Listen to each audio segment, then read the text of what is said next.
now.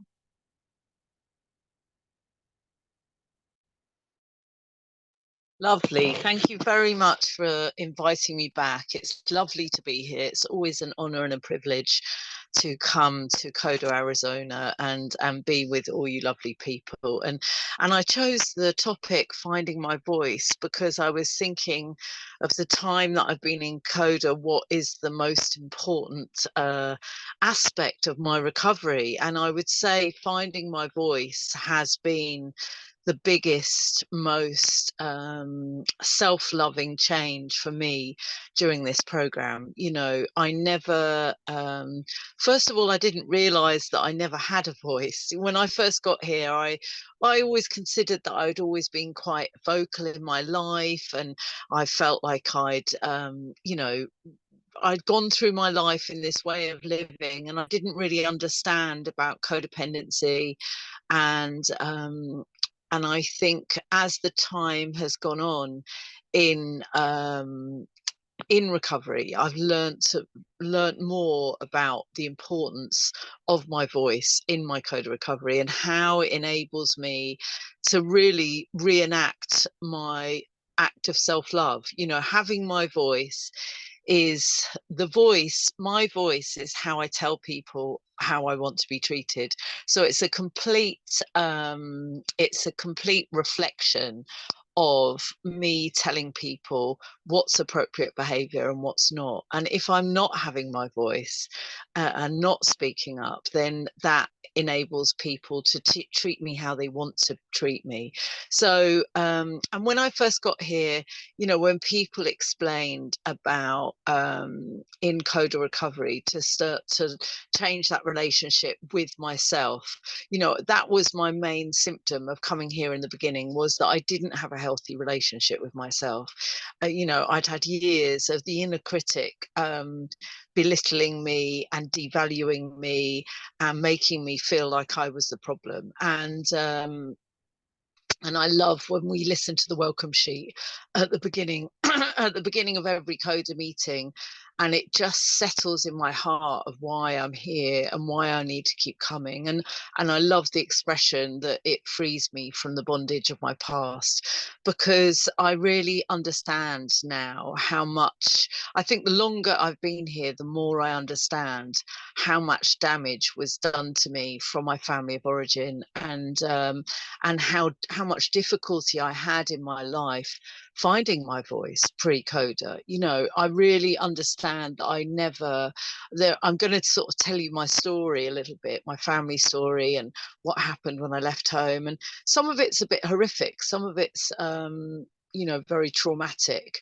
and I really understand now how much my upbringing played really in my journey of life, in my decisions, in every relationship that I chose to be in, and every relationship I didn't choose to be in as well. I understand that the blueprint for every relationship was really started by the blueprint of the relationship I had with my mother. And you're going to hear much more about my mum later in this talk, because she's the area where I've really had to learn to have my voice more than anywhere.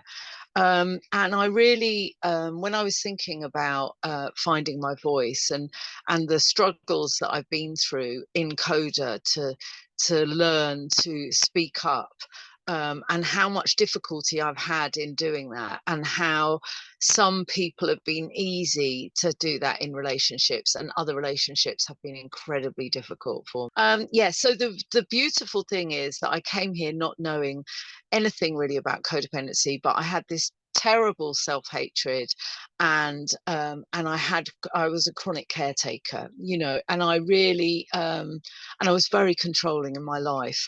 And when I came here and I started to listen to you guys tell your stories about your childhood, I knew that I'd found the right fellowship for me. And the beautiful thing is that I've really over the years, it talks about in the welcome sheet about being increasingly honest with ourselves about our relationships and our histories, and that journey around the truth of my upbringing has been revealed through the layers of the onion coming off whilst being here. I think I'm in my most probably my 14th year of being in CoDA recovery, and and when I first came, I really didn't have a clue about my family of origin and what had happened to me. I was very much in denial about my childhood, about my mum and my dad. And I also had that difficulty that I was brought up in a home that looked okay. Outwardly, it looked okay. I was always dressed, there was always food in the fridge. I went to school, but inwardly, emotionally, it was like growing up in the wilderness. It was a barren landscape of volatility, walking on eggshells, pandering to my mum's moods, and just generally not being seen and not being heard. The core thing of my childhood was to be like an invisible child, really. I was brought up in a middle class family, and very much in middle class families, the children always had their separate area to live in. So it wasn't like I had meals with my parents, or I had sat in the lounge with my mum and my stepdad. I never did that. I always lived in my bedroom. And my little sister, who I grew up with, wasn't home very much because she was disabled. And I think very early on, my mum is a very, very powerful, dominant, controlling woman who, as a child, I think I felt my first memory as a child is just holding on to my mum's leg and hiding behind my mum's leg. I used to just be very shy, very, I don't think I was very verbal. And I went to school, I went to a private school early on, and I had difficulties at school. And I think a lot of the difficulties I had at school was really me crying out for help, because I was very unloved and very emotionally neglected and very unseen and unheard. And my parents, because of alcoholism, I come from a lineage of alcoholism. My granny was an alcoholic, my mum's an alcoholic, so the generational dysfunction had been passed down through the parenting, this lack of love and lack of nurture. And how that affected me growing up was that I didn't perceive myself as lovable or worthy, or that the inner critic was born at a very young age, let's just say. And I think I just made a few notes earlier, actually. And I think that was the other thing that I was taught as a middle class company, that it was very rude to talk about myself, and that it was always very polite to ask lots of questions and serve others. And also, as a woman growing up, as a young female, as a female, it's like you are there to serve everybody and look after everybody and make sure everybody's all right. And that's what I watched my mum do as a child. She would always have big parties and just be this hostess, looking after everybody. And when I first came to CoDA, I had all these memories come back from being a child. I have no memory of my childhood. That's the other thing, which is a bit of a red flag for any of you. I didn't realize it was a red flag, but trauma creates the cutoff, the disassociation from my past. And so I used to look at pictures of my childhood and think, oh, it all looked lovely, but today, through the work, through the uncovering of the truth of what happened to me with this program and the step work, I now really, really, really understand on a heartfelt level that I was a child that was brought up in a very traumatic surroundings because of the emotional neglect. And that and I would also say that I have been verbally abused by my mother throughout my life. She is an abusive narcissist, and I've only started using that word actually in the last couple of years. And that also, I think, for me, the journey around speaking up about the truth of the dysfunction within my family has been a very slow burn because of my desensitivity to what goes on in my family. And I think that's indicative of the level of abuse that I've come from, that it's taken me 13 to 14 years in CoDA to sit on a meeting and say my mother is a narcissist, because it's taken me that long for the denial and for the little girl to stop fantasizing and saying, I've got a mum that cares. The truth is I don't have a mother that cares about me. And I remember when I came to CoDA, I'd always hear these people that would have no contact with their family, and I'd be like, wow, that's really a big step. And I'm sort of getting near that point with my mum right now.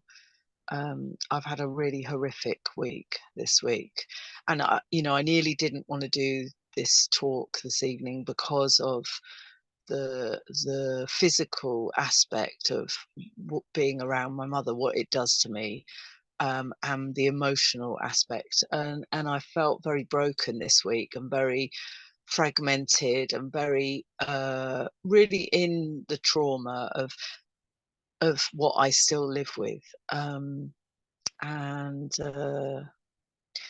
I guess I'm in a real CoDA crux of being in an insane situation with a human being who I know is not going to change, and yet I'm hanging in there hoping for change. So it's, when we open the CoDA book, and when I start to read the CoDA book, and it says all those phrases at the beginning that, you stay in relationships and you think you can change them.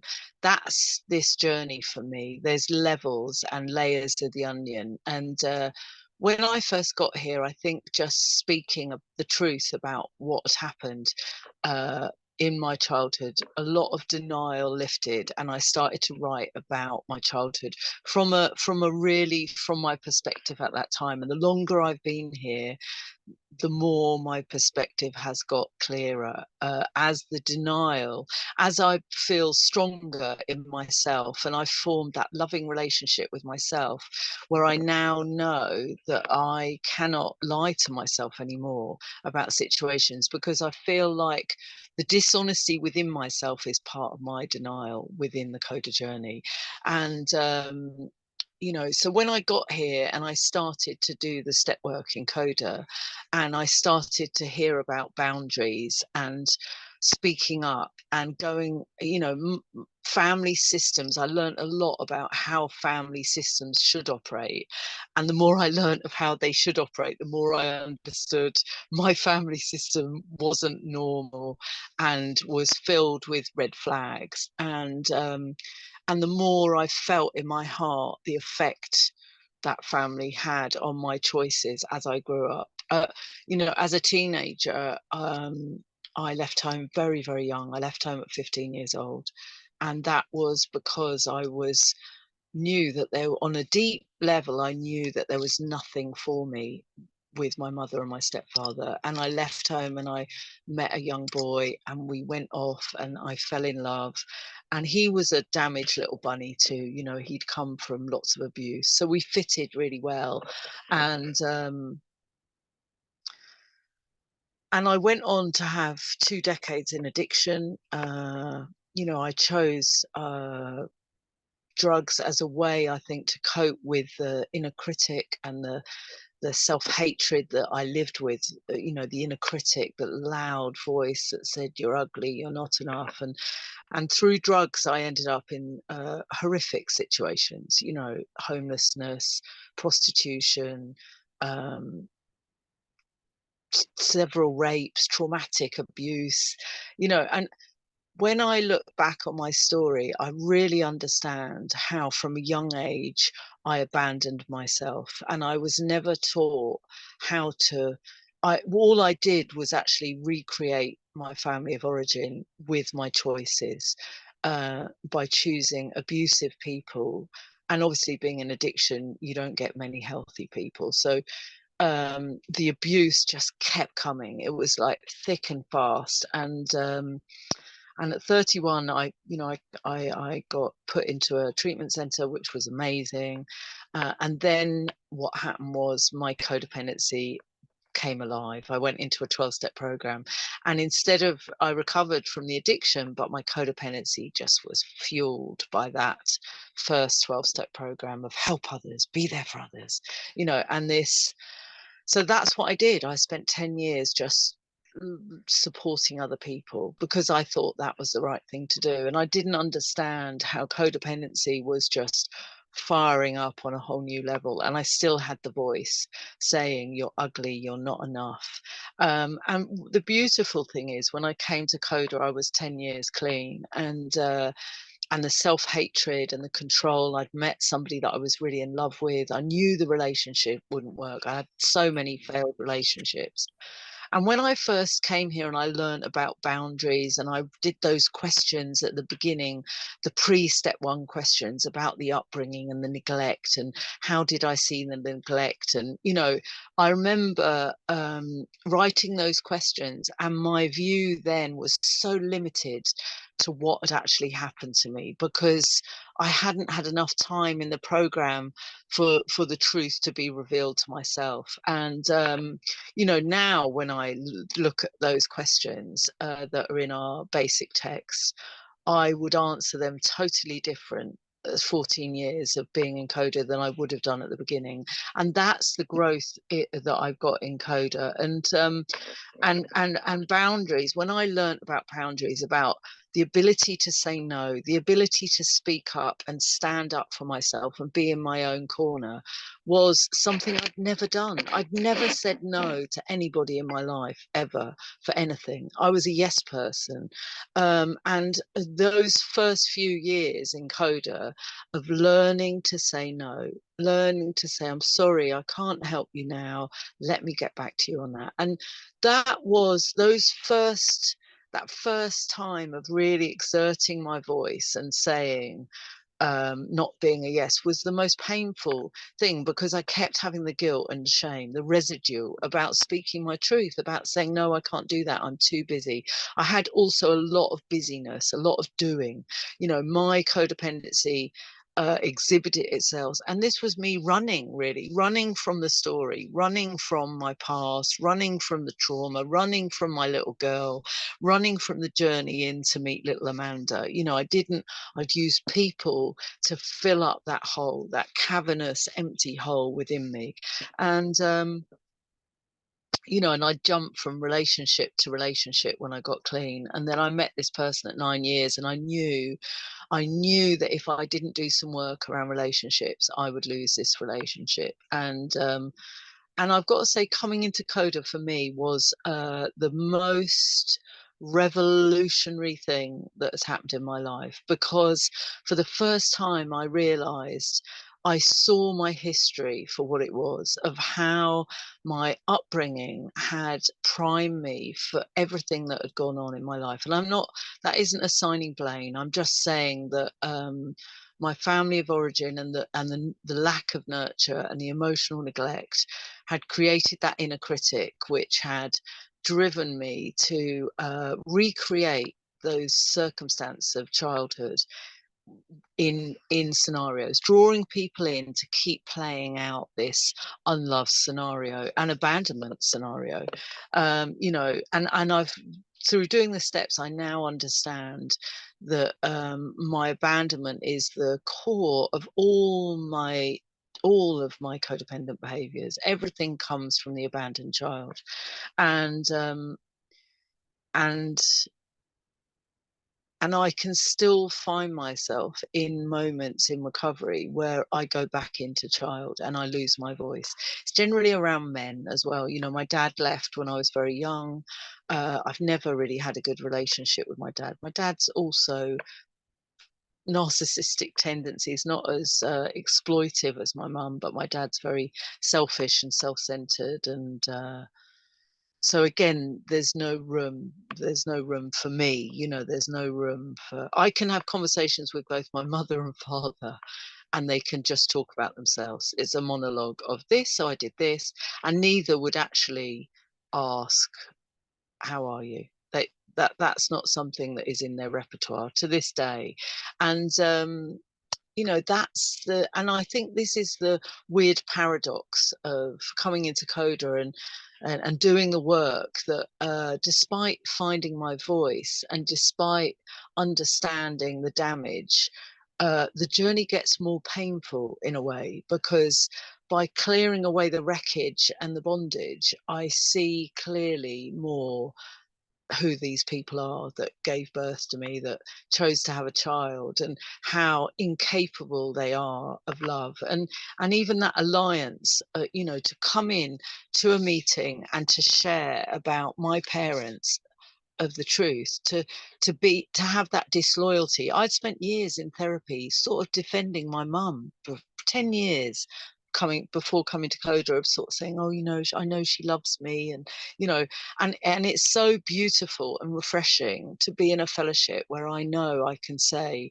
the truth and people don't judge me or think, oh, that's not right, why doesn't she love her mother, and to be honest about the reality of what I deal with. And I had this thing of finding my voice, setting boundaries. And what happened for me was that I couldn't deliver. I couldn't speak my truth in a way that was kind or loving, because I was so unused to finding my voice that when I did it, it would come out in a very, very sort of hurried way. And it's very much like that thing of not creating boundaries, but creating walls.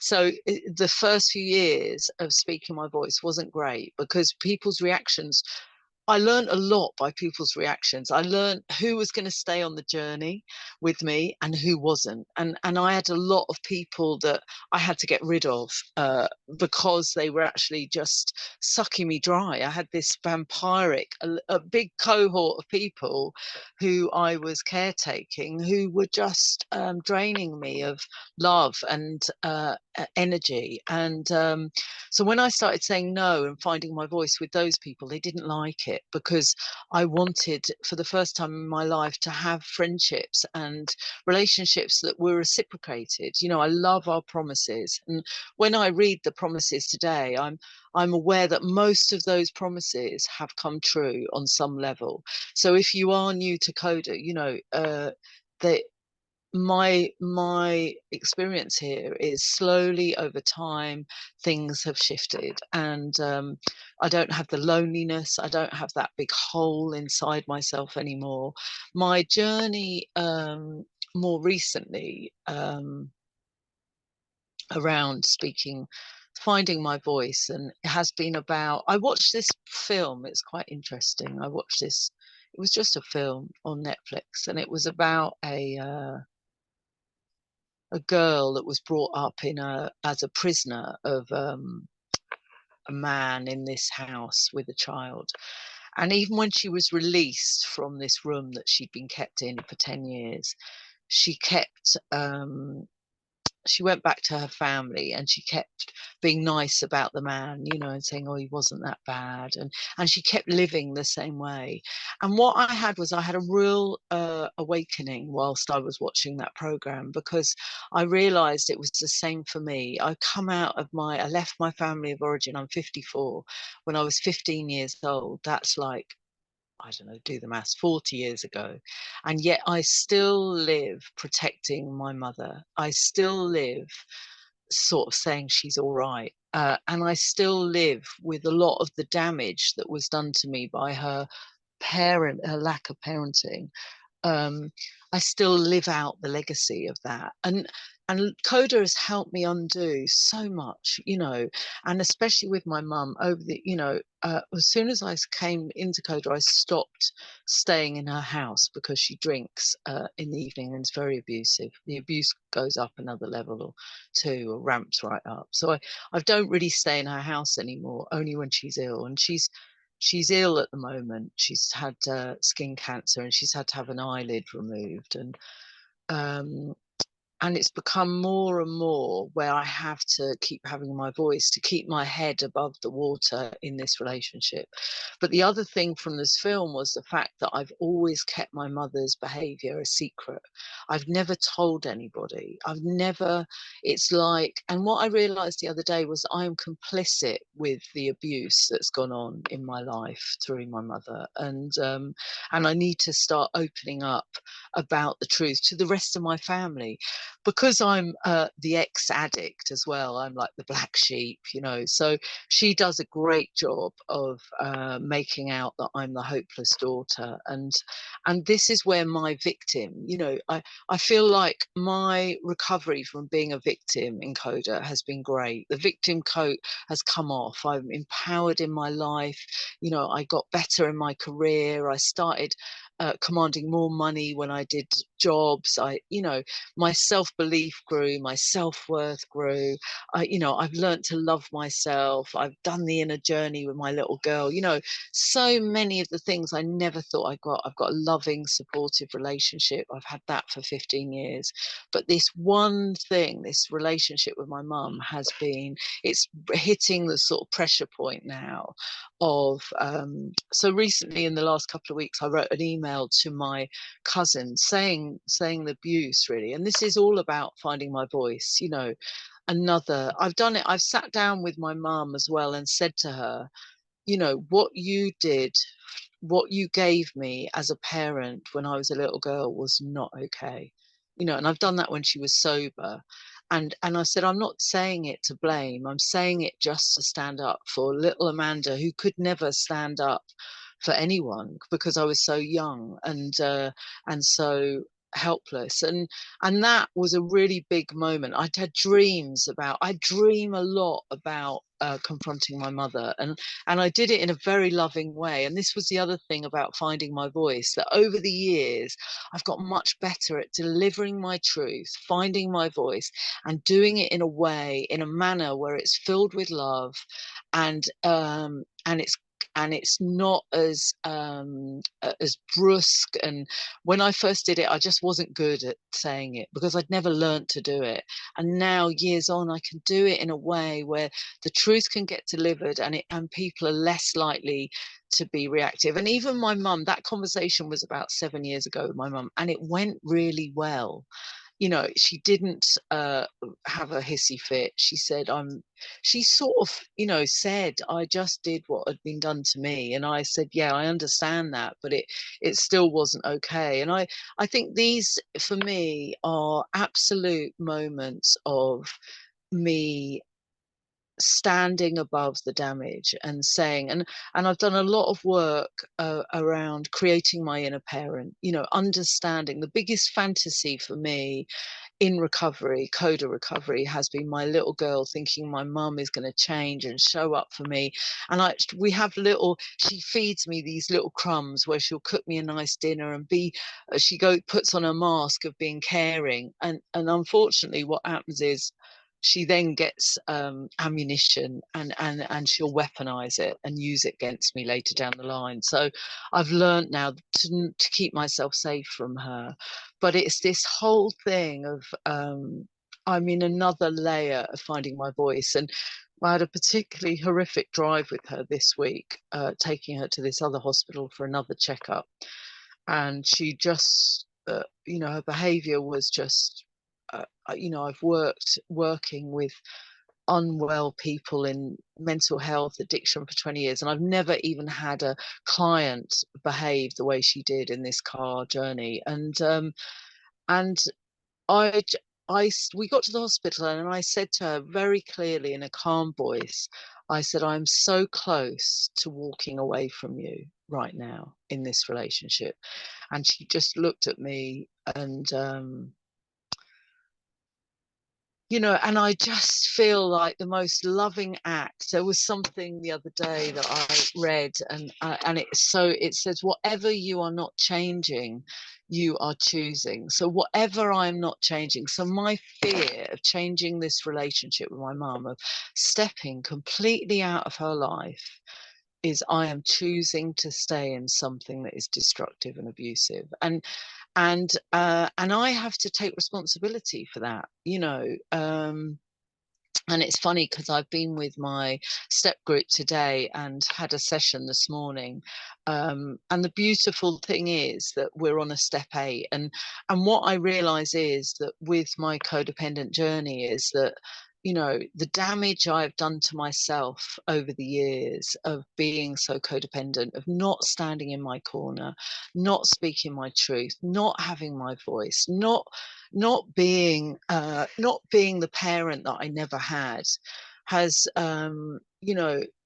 just made me keep recreating this same scenario with my mum. And it's very interesting because I think within my CoDA years I've pulled in best friends that are my mum, and I've rejected those people. I've walked away from people that represent my mother in my life, and I feel like this is another precipice with my CoDA journey to walk away from my mum. And there's part of me that is that's indicative of my level of self-love, really.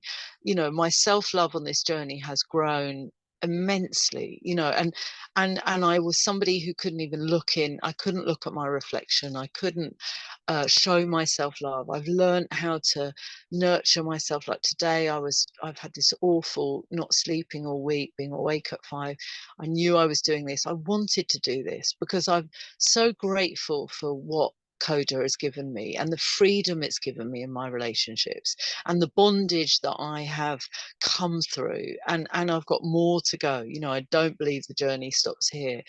But I had a little nap this afternoon. I have a very nice, I live on a boat. I made my room. I nurture myself today. I feed myself good food. I exercise every day. When I look at our CoDA Step 10 inventory, I do that. I have that with my CoDA Step group, and I fulfill looking after Amanda, and this means in all the relationships in my life, I have to constantly keep having my voice, whether it be with my partner, whether it be at work, whether it be, I work for a charity which works with vulnerable people, whether it's standing up for vulnerable clients in that charity, whether it's making policies that are going to make, and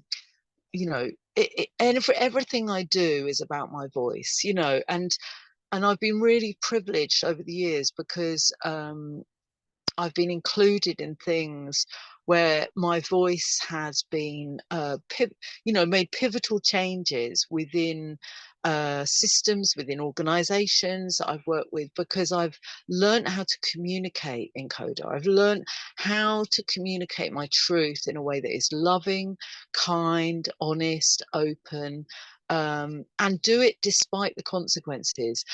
I'm doing it at the moment. I'm finding my voice. I'm on a big committee, an international committee for another 12-step thing, and I felt incredibly sad at the way this committee's run, because it's not run collectively. It's not run, and I sent an email this week about how I felt. And again, I'm going up against a massive group. There's about 100 hosts in this committee.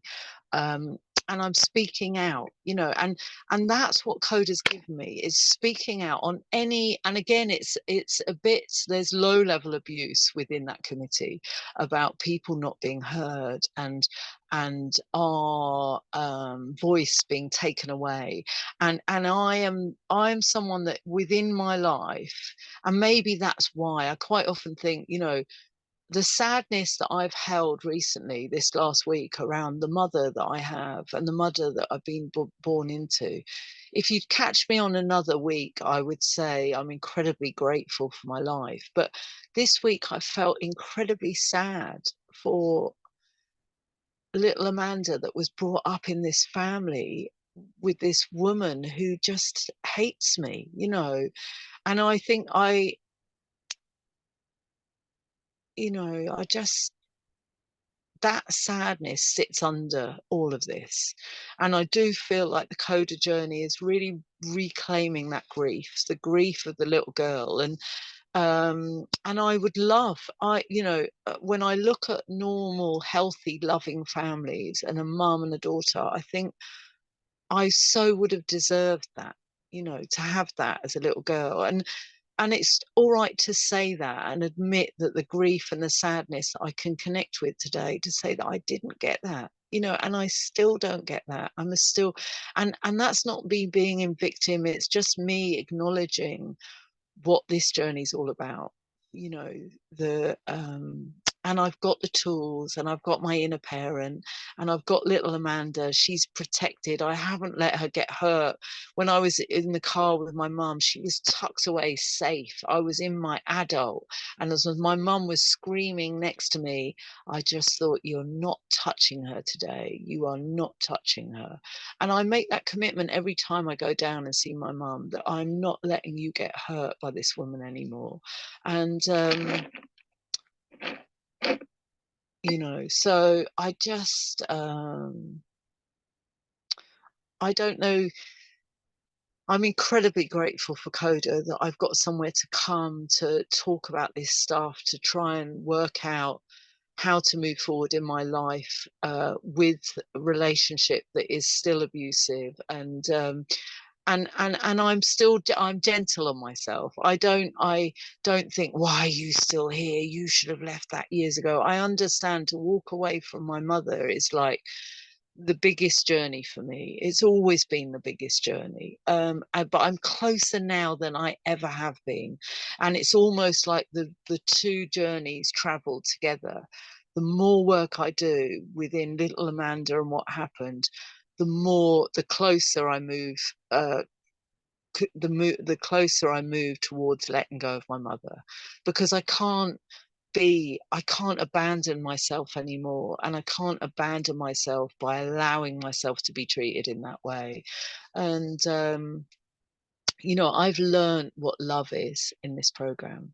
I've learned how it feels to be loved and supportive. I have some beautiful friends in this fellowship and other fellowships that absolutely adore me, you know, and I'm a really loyal, generous hearted, giving, loving friend. And that has come from CoDA, you know, that I've learned how to love. I've learned that I'm worthy to reciprocate, to be in relationships where people can give back. I'm not the chronic caretaker I was. You know, I give from a place today when I've got it to give. And you know, and I'm really glad that I've started to be honest with myself on a much deeper level around my family relationships, and that I'm standing in my truth with all of my family today. I'm not keeping the secret of what goes on behind my mum's closed door anymore.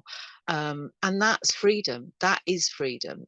You know, and I trust that maybe in a year from now, I maybe will have walked away, and I will have gone through that experience and be more in a place where my life is more peaceful, more calm, less chaos, less crisis. Um, you know, so I want that for myself. And I understand that if I keep choosing not to change in that relationship, I am choosing more insanity. So I'm going to leave it there. I feel like I've come to the end of my time. So I hope you enjoyed and got something from my chair. And then I think we're going to do some sharing back and questions if